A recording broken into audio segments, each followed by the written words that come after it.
The bank called me on a Tuesday morning, right when the coffee maker started hissing like it always does. The woman on the line said my husband's name, then paused, like she was checking something twice. She told me there had never been a debt. That moment comes later. I didn't know that yet.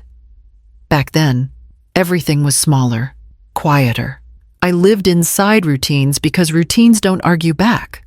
My name is Elinor Ward, Ellie. If you want to shorten it, I am 67 years old. For 12 years, I sent $487.60 every single month. It was a precise, jagged number, the kind of number that looks like a real bill, not a gift. I never missed one. Not when I had the flu, not when the furnace broke, not when my hands shook so bad I had to type the numbers twice. I counted them once. 144 transfers. I wrote the number on a scrap of paper and stared at it like it might blink first. I didn't think of it as helping my son. I really didn't. I told myself it was repayment, debt, leftover responsibility, the kind you don't get to walk away from just because someone died. My husband handled all the money when he was alive, bills, accounts, everything. I cooked. I worked part-time. I trusted him. That division stayed in my bones even after he was gone. Our son, our adopted son, took over after the funeral. He set up paperless billing to save me the clutter, directing all bank emails to an account he created for me, one I never had the password to. Said they didn't like bothering widows. I remember nodding like that made sense. Honestly, I was relieved. Paperwork felt louder than grief. So I never talked to the bank. Not once. I went through him. Always him. Each month I'd sit at the same spot at the kitchen table. The wood there smells faintly like old cleaner and dust. I'd open my laptop, sigh a little, and send the money. The same $487.60. It was a number I'd memorized, one I never thought to double-check. A flat, clean number that should have looked suspicious years ago. Mortgage. Sometimes he'd text back. Got it. Sometimes just a thumbs up. I didn't need more than that. Or maybe I didn't want more than that. Quick aside, if you've ever avoided checking something because you already know it'll hurt. Yeah, that was me. I told myself I was doing the right thing. I told myself this was love. And I believed it, completely. We couldn't have children. After years of silence where a nursery should have been, my husband squeezed my hand and said, "Then we'll choose." We brought him home at 3, a boy with a chipped tooth and a temper. My husband told him, "This is your house now." And I vowed never to mess it up. He'd already been abandoned once.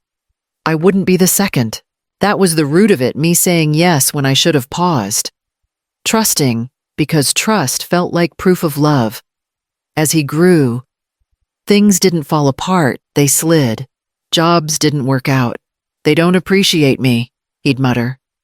I'd shrug it off as a phase.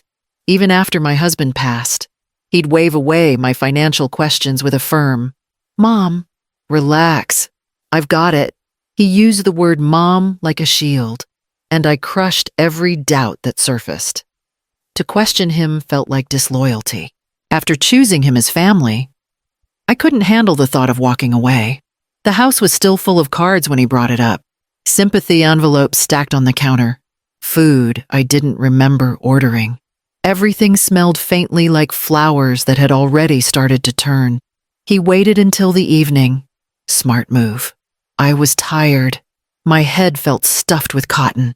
"Mom," he started, standing by the doorway. Arms crossed. "We need to talk about Dad's mortgage." That word mortgage hit harder than it should have. I nodded anyway. I was nodding a lot back then. "There's a balance left," he continued, voice low, controlled. "Not huge, but it's there. The bank wants it handled cleanly." I remember blinking at him. "I thought the house was almost paid off." "It was," he replied quickly. Too quickly. "But there are fees. End-of-life stuff. You know how banks are. I didn't, but I let that pass." He pulled out a folder, plain, blue, Inside were papers with logos and numbers and language that felt official enough. My eyes skimmed without really reading. I trusted the tone more than the content, once. He told me the escrow for property taxes had gone up, and the payment shifted from $460 to $487. I remember thinking how lucky I was that he was watching the details for me. I was thanking him for the very strings he was using to pull my wallet shut. They prefer one authorized contact, he added. It's easier, and they don't like bothering widows. He softened his voice on that word. Widows, like it was fragile, like I was. I hated the idea of some stranger calling me, asking questions about my husband like he was a line item. So I agreed. Quietly. Immediately. How much I asked. $500 a month. He answered.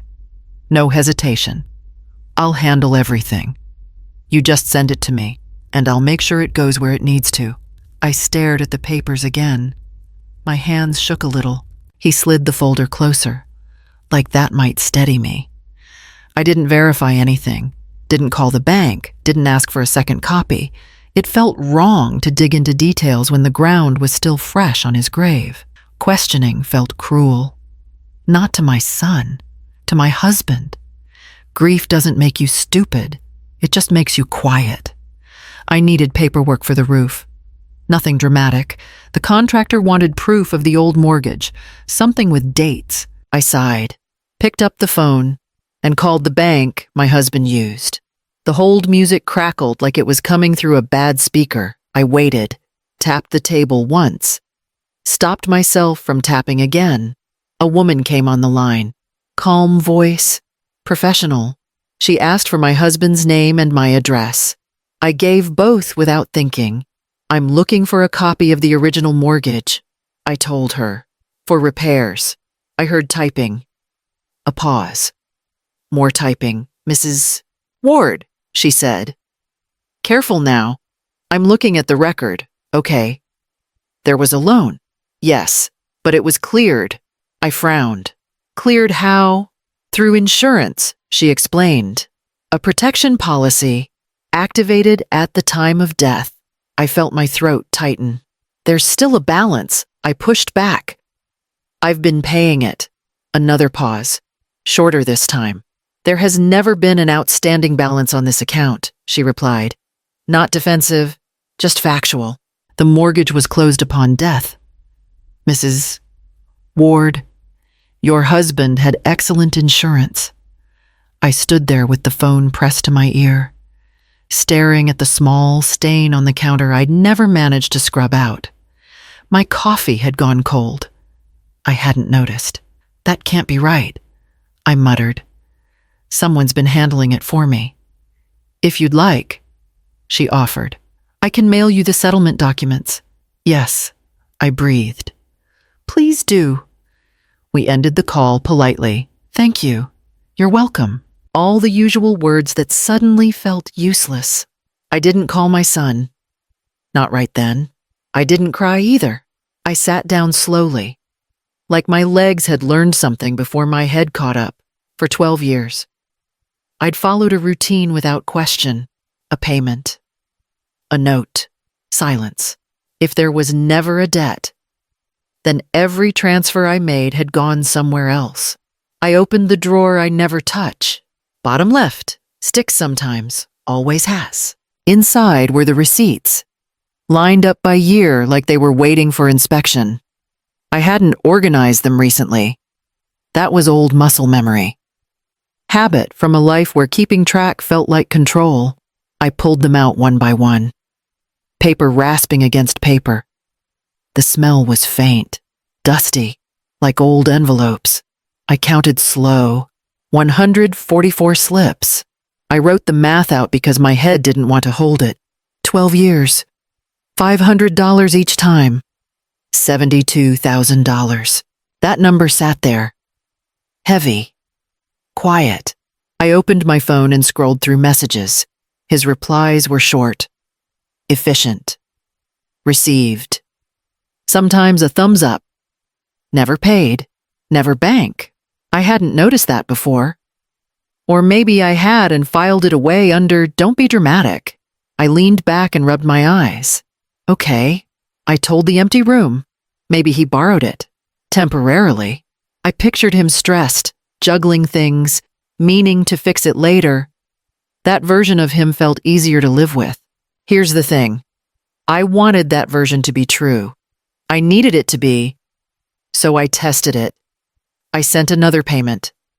$500, same note, same timing. My finger hovered over the keyboard longer than usual. I swear I almost closed the laptop, but I hit send. A minute later, my phone buzzed. Got it. That was it. No explanation. No mention of the bank. Just confirmation. Quick break. This is the part where people think you'd feel relief. I didn't. Relief requires innocence. I didn't confront him. Not yet. I saved the receipt. Took a screenshot of the message. Backed it up twice. I moved slower now, like every step mattered more because it did. I stacked the receipts back into the drawer. Same order, same place. Closed it carefully, like it might bruise. I wasn't hoping to be wrong. I was hoping not to be right. I didn't go to a lawyer first. I went to Marcia. She used to work payroll at the school district. Retired now. Sharp, keeps her checkbook balanced to the penny. The kind of person who doesn't panic. Just looks. I slid my laptop across the table. I need help reading this, I told her. My voice stayed steady. That surprised me. She adjusted her glasses. What am I looking for? Where it actually goes. She didn't ask why, just nodded and started clicking. Her finger moved slow, deliberate. Scroll, pause, zoom. I watched her face instead of the screen. This isn't a pass-through, she murmured. It lands here. Here, where I leaned in. Personal account, she replied. No drama. Just information. Your son's. My stomach dropped, but I didn't interrupt. I'd learned not to rush bad news. She kept going. Let's look at the early months. More clicks. Another pause. Interesting. What? First few transfers. She continued. Line up with purchases. Car payment. New phone. Travel charge. I shook my head. He told me it was tight back then. Marcia finally looked up. $72,000 over a decade is a lifestyle subsidy. Not an emergency fund. We sat in silence for a moment. The air smelled faintly like burnt toast from her kitchen. I focused on that because it felt small enough to handle. So, I started, then stopped.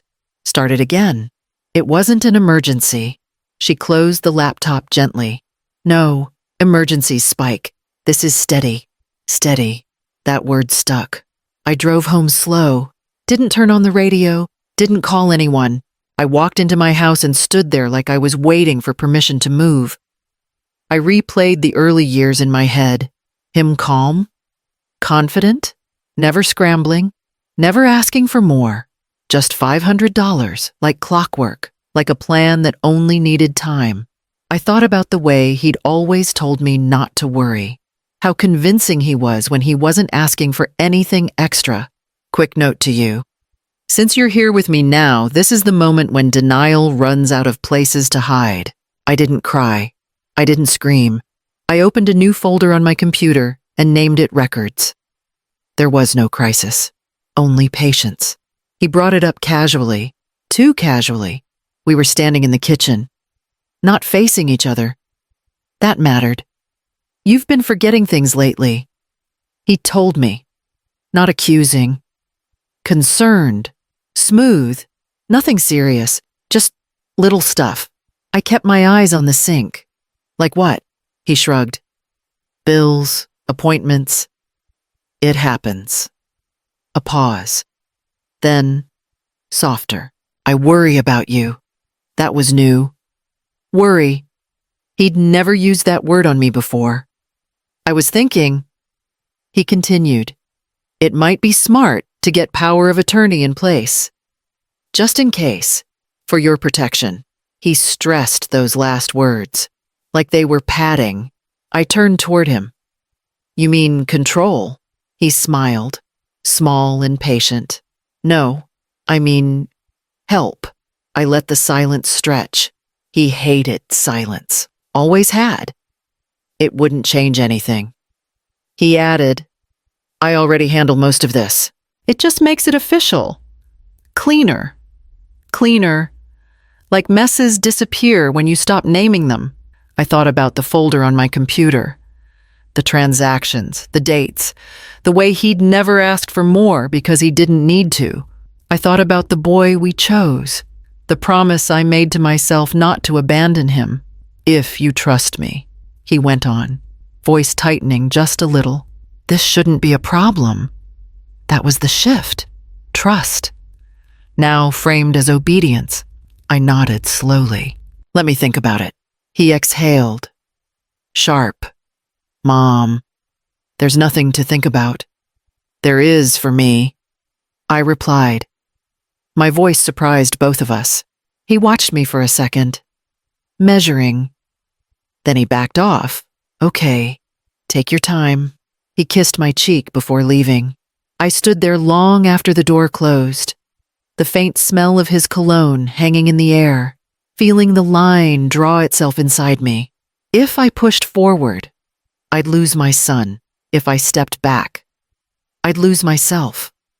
I chose delay, not forgiveness. Not confrontation, just time. Care doesn't ask for ownership. The attorney's office didn't feel dramatic. No dark wood, no leather chairs, just fluorescent lights and a desk with too many files stacked wrong. Her name was Karen, late 50s, tired eyes, the kind of tired that comes from hearing the same story told different ways. She skimmed my documents without reacting. That alone felt strange. This is systematic fraud. $72,000 isn't a misunderstanding. Elinor, it's theft. I flinched at the word elder. I didn't argue. It won't be quick. She added, and it won't be clean. If you proceed, he'll deny it. He may get angry. He may try to rush you. I'm used to waiting. I replied. She nodded. Good. Because this is a process. She explained the steps slowly. Documentation, transaction trails, statements, screenshots, dates. She didn't promise justice. She promised structure. We can request a temporary restriction, she continued. Not a freeze, a review. It protects you without tipping him off too fast. That's fine, I told her. I don't need drama. Karen glanced up. Most people say that. Few mean it. I did.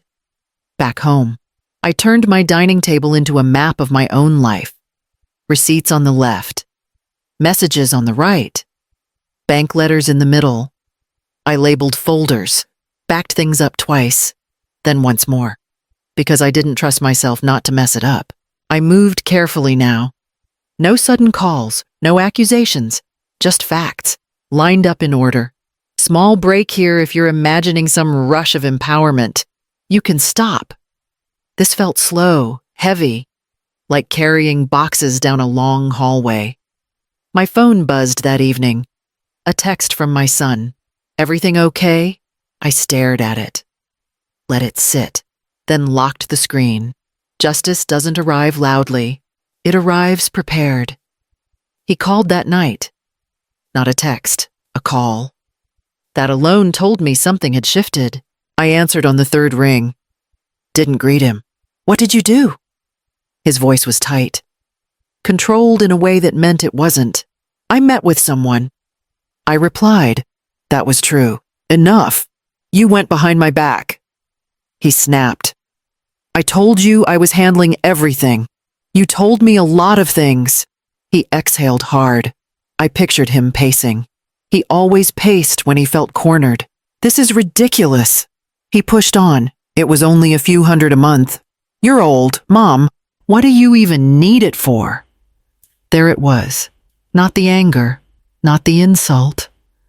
The wording, My hand tightened around the phone. My chest didn't ache. It went hollow, because I had heard that sentence before. Not all of it, just the core. Years ago, standing at the cemetery, dirt still fresh. For 12 years, I had convinced myself I'd imagined that moment at the cemetery.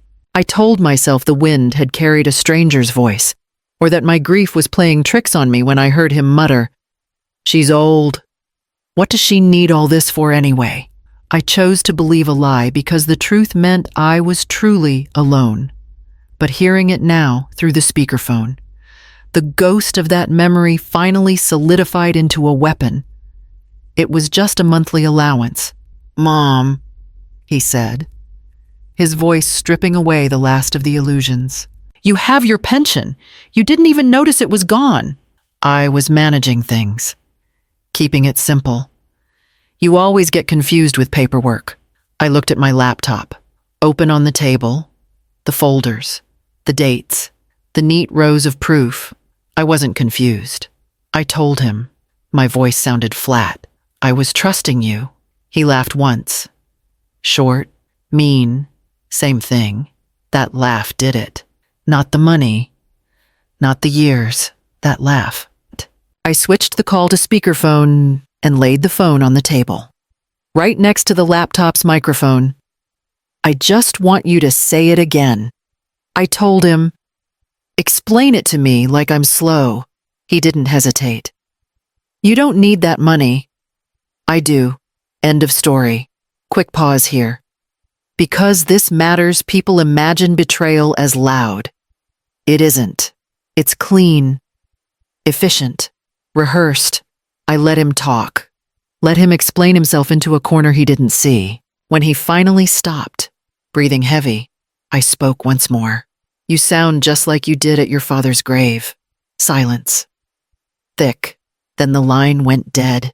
I sat there with the phone still warm in my hand. The recording saved automatically.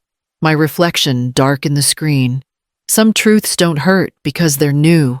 They hurt because they confirm everything. Karen called me 2 days later. Her voice was steady. The sound of a woman who dealt in facts, not apologies. "The restitution process has begun. Elinor, it won't be fast, but the paper trail is undeniable. He can't run from the math anymore." "I'm not in a hurry," I replied. I'd waited 12 years. I could wait a few more months for justice. That afternoon, I went to the bank. The air smelled of cold marble and expensive air conditioning. I sat across from a clerk who looked younger than the receipts in my drawer. He slid a stack of forms toward me. Revocations of power of attorney, change of access, the closing of a chapter I should have never opened. "Sign here." "Please," he said, pointing to the bottom of the page. I picked up the pen. It felt surprisingly heavy. My hand cramped halfway through, a protest from muscles that had spent a decade being passive. I didn't stop. I signed my name with a sharpness I hadn't felt in years. Each stroke was a claim on my own life. My son sent one last message that evening. It was a wall of text misunderstanding. Overreaction. Family loyalty. I didn't read past the first line. For 12 years, I had filled the silence for him. Now, I let the silence do the talking. It was the only boundary he couldn't charm his way through. The house is quiet now. The roof gets fixed on Monday, paid for with my own account, authorized by my own hand. I learned something uncomfortable. Love isn't a debt you pay in blindness. It isn't a gift you give until you disappear. I still love my son, but I've stopped confused my heart with a doormat. If you're listening to this, check the math in your own life. You can love someone and still keep the keys to your own front door. Those two things aren't enemies. I'm Elinor Ward. I'm 67 years old. And for the first time in a long time, my name belongs entirely to me.